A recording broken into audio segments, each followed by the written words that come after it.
I'm currently facing a difficult situation that revolves around my family's expectations and financial disagreements within my marriage. It seems that my chance to inherit what I rightfully deserve is fading, overshadowed by my husband and his mother's relentless chase for wealth in our marriage. You might think that inheriting something from your own family would be straightforward, but for me, it's becoming a distant dream. Both my husband and his mother are intensely focused on money, their greed reaching the point where they even lay claim to my late father's hard-earned legacy, a thought that I find absolutely unforgivable. Every day, my resolve only grows stronger. I am determined not to give in to their excessive greed. Let me introduce myself. I am Diana, a 40-year-old woman who has been navigating through a 14-year marriage, juggling family duties and a demanding job. My husband, Henry, 42, works at a supermarket near the station, a place where our lives first intersected during my university days. We started dating casually when I was working part-time at that very supermarket, eventually getting married when I was 23. Our family now includes our son, Liam, who has just started his university journey this spring.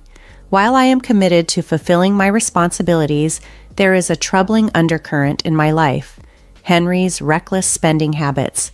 Although he has the right to spend our hard-earned money, his constant demands for more funds combined with a lack of transparency have only made our financial situation worse.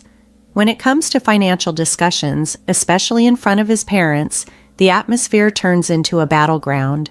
My stand against their endless demands often leads to strong opposition from them. Tensions always seem to rise when my son Liam's grandparents visit, a sentiment Liam wholeheartedly shares, often choosing to stay away when they come around. However, Liam recently dropped a bombshell that added even more stress to an already strained situation. He caught his father being unfaithful.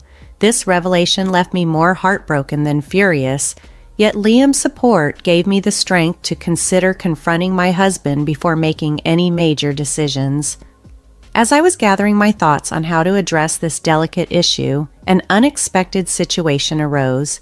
My husband and his parents unexpectedly showed up in our living room.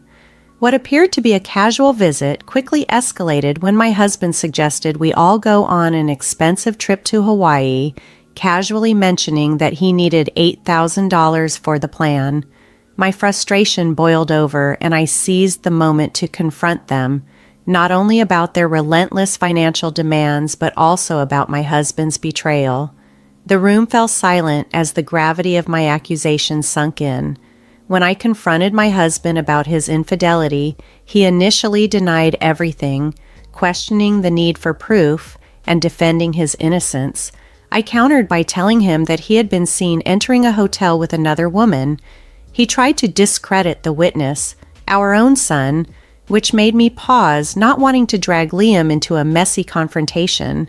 To my astonishment, my mother-in-law downplayed the seriousness of the infidelity, suggesting that such behavior is typical and should be overlooked in men. I was appalled that she, a woman herself, could dismiss such behavior so lightly. Despite the emotional turmoil, the conversation quickly turned back to their financial request for the Hawaii trip, as if the personal betrayal was just a minor distraction. Frustrated with the ongoing financial disputes and the lack of moral sensitivity from my husband, I reached the point where I knew it was time to end our marriage. In a calm but firm voice, I declared that we were going to divorce. In retaliation, my husband immediately threatened to claim my parents' mansion as part of the property division if we proceeded with the separation. As our argument intensified, my cell phone rang, providing a brief interruption to the heated moment.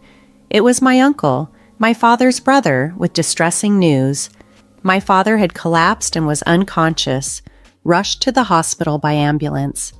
I quickly explained the urgent situation to my husband and his parents before rushing to the hospital. Upon arrival, I was relieved that my father was stable, though not in the best of health. At 62, he had spent his life dedicated to our family business, working tirelessly to ensure we had a comfortable life. The news of his sudden health crisis deeply shook me, forcing me to consider his irreplaceable role in my life. A few days later, my father regained consciousness, which alleviated some of my immediate worries. During a visit with my son Liam, we shared a moment filled with both relief and concern. However, a subsequent call from the doctor confirmed the severity of my father's condition, exacerbated by years of overwork. Tragically, he passed away not long after, and I was enveloped in grief. Throughout this challenging time, Liam remained my steadfast source of support. As an only child, I took on the responsibility of organizing the funeral, a task made even more difficult by my husband's indifference. At the funeral, my in-laws showed up, superficially expressing admiration for the family home and displaying a tactless curiosity about its value. After the memorial services, as I struggled to come to terms with my father's passing, my in-laws paid us an unexpected visit. Despite the circumstances, their attention was unfortunately focused more on the materialistic aspects, with my mother-in-law particularly fixated on the grandeur of the house, underscoring their ongoing insensitivity and materialism in the face of our family's loss. As I was grappling with my grief and putting away funeral attire, I received a call that my parents were unexpectedly on their way to visit. Confused and a bit anxious, I couldn't help but wonder why they were coming. My apprehension grew as I braced for another conversation, likely centered around financial issues. Resolute to understand their intentions, I prepared to have a meaningful conversation upon their arrival. As they walked in, the mood shifted. My in-laws, who had tagged along, settled onto the sofa with satisfied grins. The tension thickened when my husband, out of the blue, suggested we move out of our spacious house and proposed that his parents move in with us in a new home. Shocked by this suggestion, I reaffirmed my decision to proceed with the divorce, a choice driven by the need to manage my late father's affairs. My husband, ignoring the matters of his infidelity and our impending divorce, nonchalantly insisted that everything we owned, including my inheritance, should be shared between us as spouses. This bold claim, assuming entitlement to all my inheritance, infuriated me. Meanwhile, his parents casually discussed their room preferences in the potential new mansion, further aggravating my frustration. Determined to protect the legacy that my father had worked so hard to build, I vowed never to let them have their way. The audacity of my husband and his parents, treating my father's house and wealth as if it were rightfully theirs, had stretched my patience to its limits. A few days later, amidst these tumultuous events, I received a call from my uncle. His comforting words and support reassured me that I was handling the situation well despite the overwhelming challenges. The conversation with my uncle took an unexpected turn when he mentioned he had some urgent news to share, prompting us to arrange a meeting that very night. As he revealed shocking details about my husband and his parents, I was stunned by the gravity of the information. Determined to find a way forward, I confided in him about the outrageous demands and claims made by my in-laws. Outraged by their boldness, my uncle reassured me that he would help manage the situation. Curious about his approach, I eagerly met with him the next day, this time bringing along my son, Liam. The plan was to enlighten Liam about the true nature of his father and grandparents and to prepare him for the difficult times ahead. Armed with this new strategy, I called my in-laws over for a discussion about potentially all 6 of us living together in my family home. The proposal seemed to catch everyone off guard, but after they realized we were serious, my mother-in-law quickly warmed up to the idea, excited at the prospect of living in what she called a dreamlike mansion. However, the excitement was short-lived. Reality hit when my father-in-law brought up the cancellation fee for their previously planned trip, demanding reimbursement. Their unabashed self-interest was glaring, and I was appalled by their audacity. Yet, my mother-in-law, unfazed, assured everyone that they would manage the finances soon enough, brushing aside any immediate concerns. Having dealt with my husband and in-laws' relentless pursuit of money for so long, I had become somewhat numb to their schemes. But this time their sheer selfishness struck a deeper chord, reminding me of the challenging road ahead and standing up to their manipulative tactics. However, Liam, who wasn't used to their blatant and greedy behavior, was clearly upset and angered by their audacity. To comfort him, I gently patted his shoulder and assured him that we would manage the situation together. As the conversation continued about the possibility of moving into my family home, I decided to play along, fully aware that their expectations were far from reality. Henry, my husband, probed into the logistics of the move, his tone unusually sharp. Trying to ease the tension, I explained that Liam and I would head over first to get the house ready, emphasizing that it was a substantial task and we needed to start early. However, Henry expressed doubt about Liam's ability to handle such responsibilities, given his student status. I skillfully steered the conversation, assuring him that Liam was more than capable of managing his tasks, although Henry remained somewhat skeptical over trivial issues. Despite the tension, my mother-in-law was cheerfully oblivious to the undercurrents. The conversation soon drifted to the size of the mansion and the number of rooms, which seemed to excite her.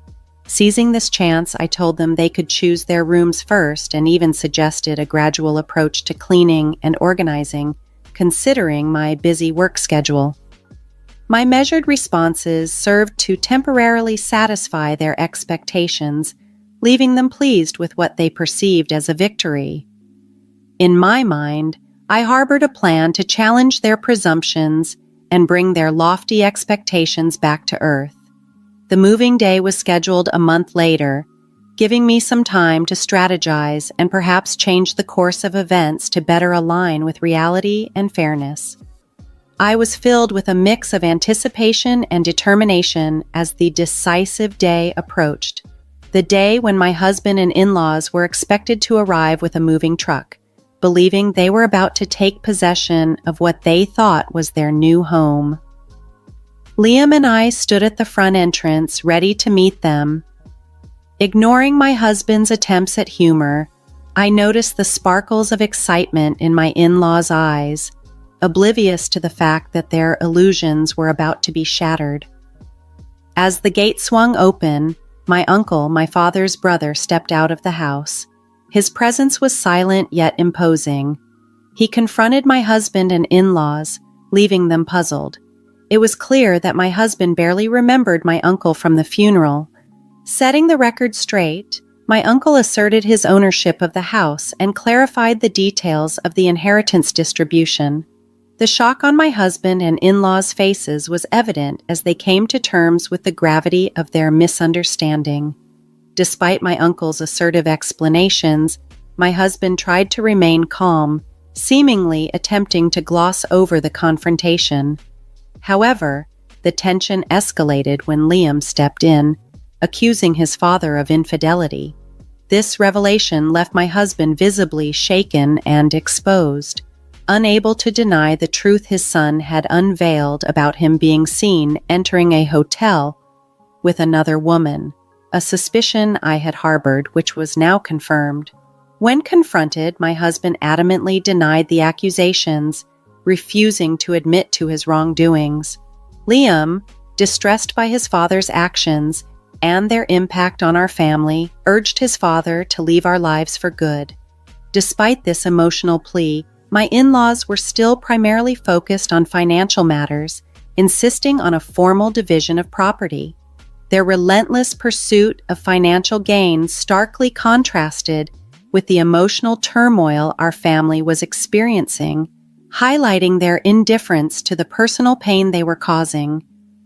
When my in-laws declared that they had given up their apartment and quit their jobs to indulge in a leisurely life at what they assumed would be the family mansion, I was left utterly astonished.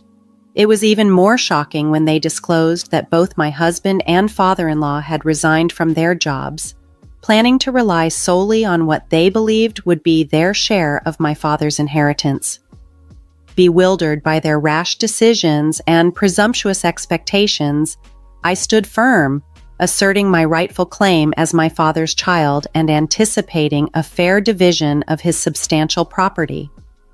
Fortunately, my uncle, who is also a lawyer, stepped in to manage the legal aspects. He revealed my husband's infidelity, backed by solid evidence gathered from a month-long investigation. This disclosure stunned my husband and his parents, making them finally realize the gravity of their miscalculations. With my uncle's guidance, I informed them that any further discussions would need to be handled legally and demanded that they never contact me again. Despite a brief hostile look from my husband, they left without further incident, and I expressed deep gratitude to my uncle for his crucial support. Following the legal proceedings, my son Liam and I moved into the family home, fulfilling the wishes of my father and grandfather. I felt a profound sense of gratitude for this opportunity to live in a house filled with cherished memories. Liam, inspired by his uncle's example, dedicated himself to his studies with the goal of becoming a successful lawyer. Meanwhile, my ex-husband and his parents faced tough times struggling to find new jobs and settling into an old apartment. The repercussions of their actions began to unfold as my ex-husband, now financially strained, reached out for help. However, having completely severed ties, I declined to provide any financial support, reinforcing our estrangement. As my ex-husband tried to adjust to his new reality with part-time and day jobs, their earlier scheme to finance a non-existent luxury trip unraveled further, exposing the extent of their deceit. Relieved of these burdens, I focused on my career, eagerly looking forward to seeing Liam graduate from college, proud of overcoming such significant challenges and starting anew.